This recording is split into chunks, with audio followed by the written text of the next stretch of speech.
Parenting Matters. I'm Brenda Reddick, the host. Our guest today was born and raised in Newton County. She's a mother of two daughters and one son. She received a Bachelor's of Applied Science from the University of Mount Olive and two masters from Capella University.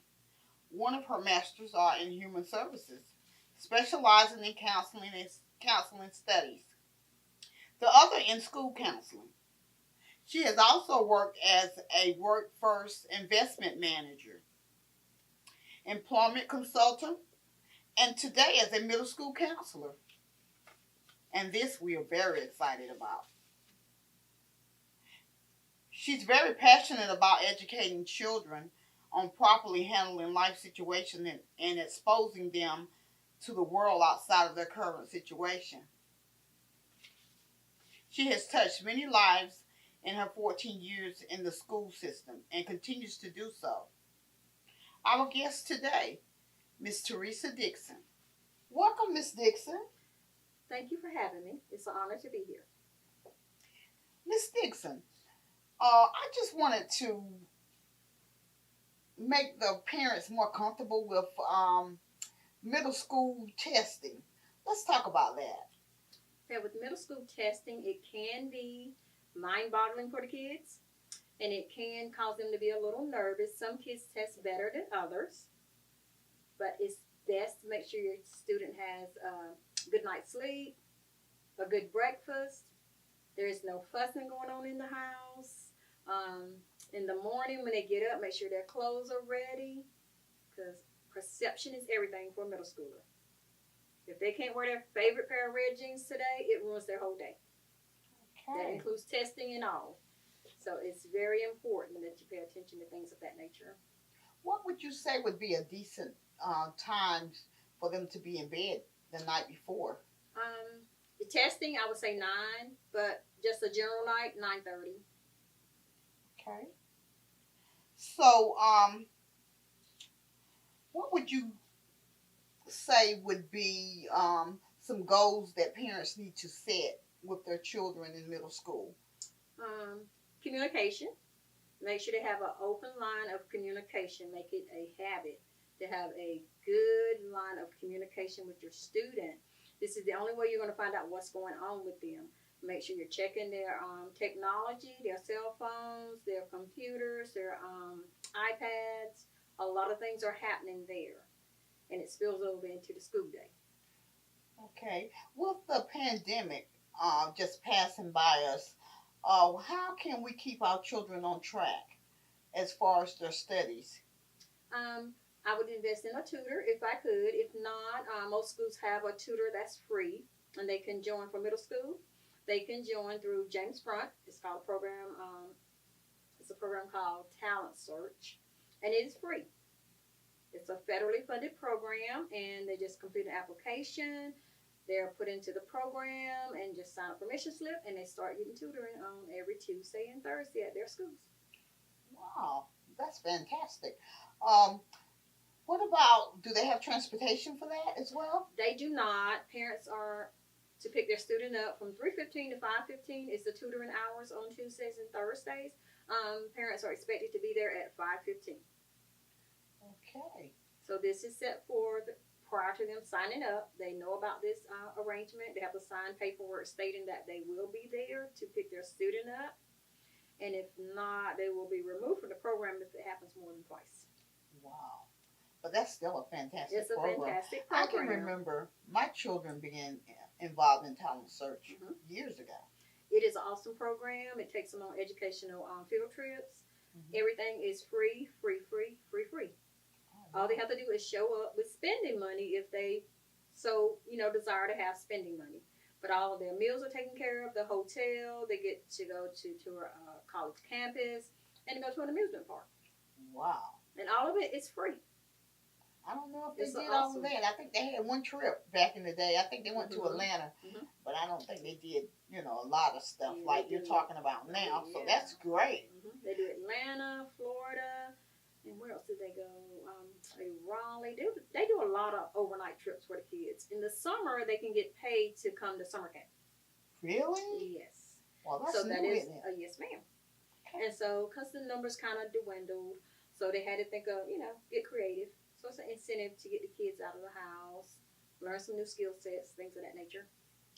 Okay, and takes them out of their environment Yes. and put exposing them, Right. it expose them to more things. Okay, and you're the type person. I watch you daily. You really like to expose your children I do. to different things. I do. Okay, I do. and that's good.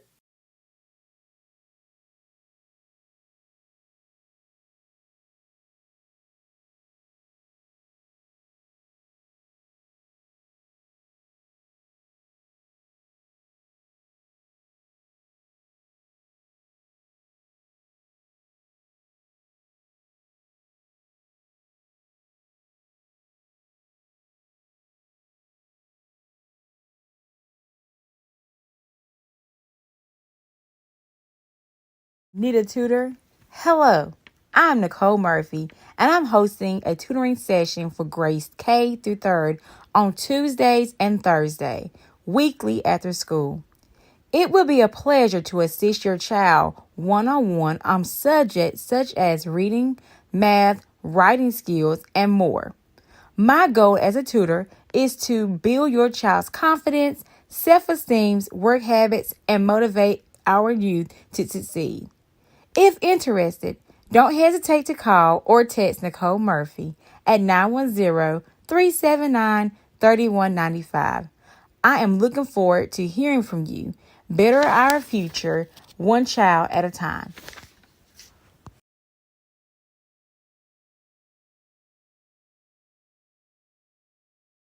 If interested, don't hesitate to call or text Nicole Murphy at 910-379-3195.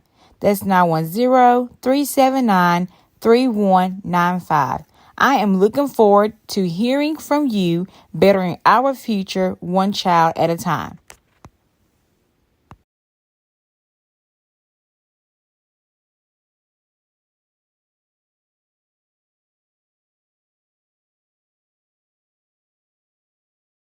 Miss Dixon, let's talk about the dress code. Okay. The dress code. We have a dress code, and we go. It's something I go over with each of the homerooms each year. At the beginning of the school year, I will go from homeroom to homeroom, talking to the kids about what they can wear and what they can't. And I have the school rules. They have a copy right on their desk. They can follow along with me, but they still will attempt to come to school in inappropriate things. The biggest thing I've noticed is those ripped jeans. Distress jeans is what they call them. So it's kind of hard for the students, the male students, to concentrate, when, things are showing. And so I have to remind them of no sheer or low cut tops. If they wear their distressed jeans, they have to have leggings under them. If they come with their midriffs and their waist beads on, I have a t-shirt for them. And I always tell them, I have clothes for you. They're not going to be from Forever 21 or Old Navy, but they will get you through the day. Okay. And so they pretty much know me when they come in the building. It's like, Miss Dixon. Mm-hmm. Because they know I'm going to correct them. I love them, but they know I'm going to correct them, and I want them to stay in school. I don't want them to go home. I want them to stay in school because they can't learn at their home. Exactly. And they've been out a lot. They've been out a whole lot. A whole lot. Yes, they have. have. How are we planning to make up the makeup? Because they're not where they need to be. Right. So if you really look back at it, it's been almost 3 years that they haven't, really been in school, and we had the pandemic, we had Florence, and now we're kind of like coming out of the pandemic. So we're still working on catching up. Doing summer school, we have some enrichment programs. We're hiring interventionists as well to come in and work with small groups to get them back on grade level. Oh, okay. So that will help a lot, getting that 3 times a week, small groups. So the interventionist will come in and do what the teacher can't, because she's got to be able to teach the whole class. Exactly. Mm-hmm. Okay, well, I'm glad to hear that Yes. because I sub sometimes, and Mhm. I'm seeing that they're not where they should be. Right, right. And parents, I need for parents to get involved as well, you know, with helping their students at home, making sure that they are, you know, well rounded, doing the softball and the football, but also make sure they're studying. My kids always knew that when they came home, they had to study, do their homework before they can do anything else. And, you know, that's just something I instilled in them. You know, they always did well in school, was well behaved. So, you know, I just say, thank God, you know, and I try to instill the same things in the kids that I work with because they're just like mine. Yes, the babies love you. Yes, They and do. I love them. They do. How can the parents help? How can they help? Maybe say when they're off from work, Mm-hmm. So a you day said, or two, okay. and how can they volunteer to come out to do some things with their children? Because I find that when parents show up, children do better in school. They do. The more parent involvement you have, the better the kids' grades will be because they know their parents care. Mm-hmm. They first will have to come out to the school and do a background check. Okay. You have to pass a background check before you can work in the school, whether it's volunteer or paid. So that is the first step. So come in, you can get that done anytime between 8 and 4. Okay. So just come in, just let them know you want to do a background check. They will direct you to where you need to be. Get that done. If that's clear, then we can put you in the building and help us. All right. Yes. Well, that is very good to know Yes. because that would be very helpful. It would be awesome. Yeah. A lot of the kids, it make them feel good to see their parents out there. When I do awards ceremonies, the kids light up when they see their parents walking in that gym. Of course. Yes. So we make sure we send home invitations so the parents are aware that their kid is getting an award. So, you know, they can have the time and all that stuff to come out and see your kid get their award. And that means a lot to them. Yes, it does. Mm-hmm. And they do so much better. They try harder. They do. They try really even do. harder for the next 9 weeks. Yes. You're exactly right. So. Is there anything else that we failed to mention that you feel that's important that the parents should know? Just open communication with your teacher. Okay. Make sure you know who your child's teacher is. Make sure you keep contact with them. Give them your email. If you want to come out and speak with them, just call and set up an appointment. And I can set that up as well. I set up a lot of our parent-teacher conferences. I will call. I'll let them know when the planning period is, and you tell me what best suits you. And then you can come out and meet with the teachers. I'll be there with you as well. So that helps out a lot for you to stay in contact with your teacher so you know what's going on with your student, good, bad, or ugly. You need to know it all. But yes, you can call me if you want to set that up, you know, as well. So I am an advocate for kids. Even if the parents don't come, I advocate for my babies just so that they have someone on their side. You know, at school, sometimes they feel like, you know, our parents not here, administrators don't like me. So I try and be there and advocate for them just to let them know I'm here. But I'm expecting good things from you, too. I'm not expecting you to come out here, you know, and act a donkey every day. I can't help you like that. You got to meet me halfway. So. All right. Mm-hmm. Well, very good. Mm-hmm. I tell you, your babies really love you. They do. I've seen it. Yes, I love them too. And I really appreciate you coming to share this with us this afternoon. Mm-hmm. Thank you so much.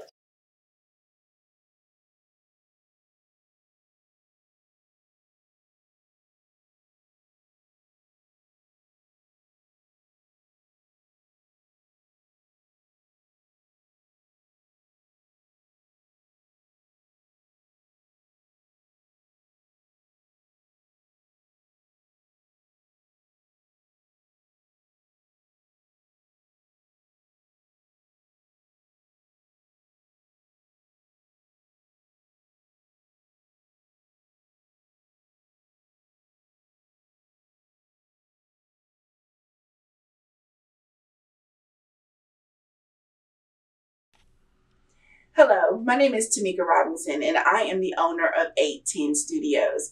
We invite you, the public, to come and utilize our studio for all your content creation needs. If you have a YouTube channel, Facebook Lives, or you just want to create memorable video for you and your family, come by, check us out. We'd love to have you. Again, 810 Studios located at 313A Vance Street, Clinton, North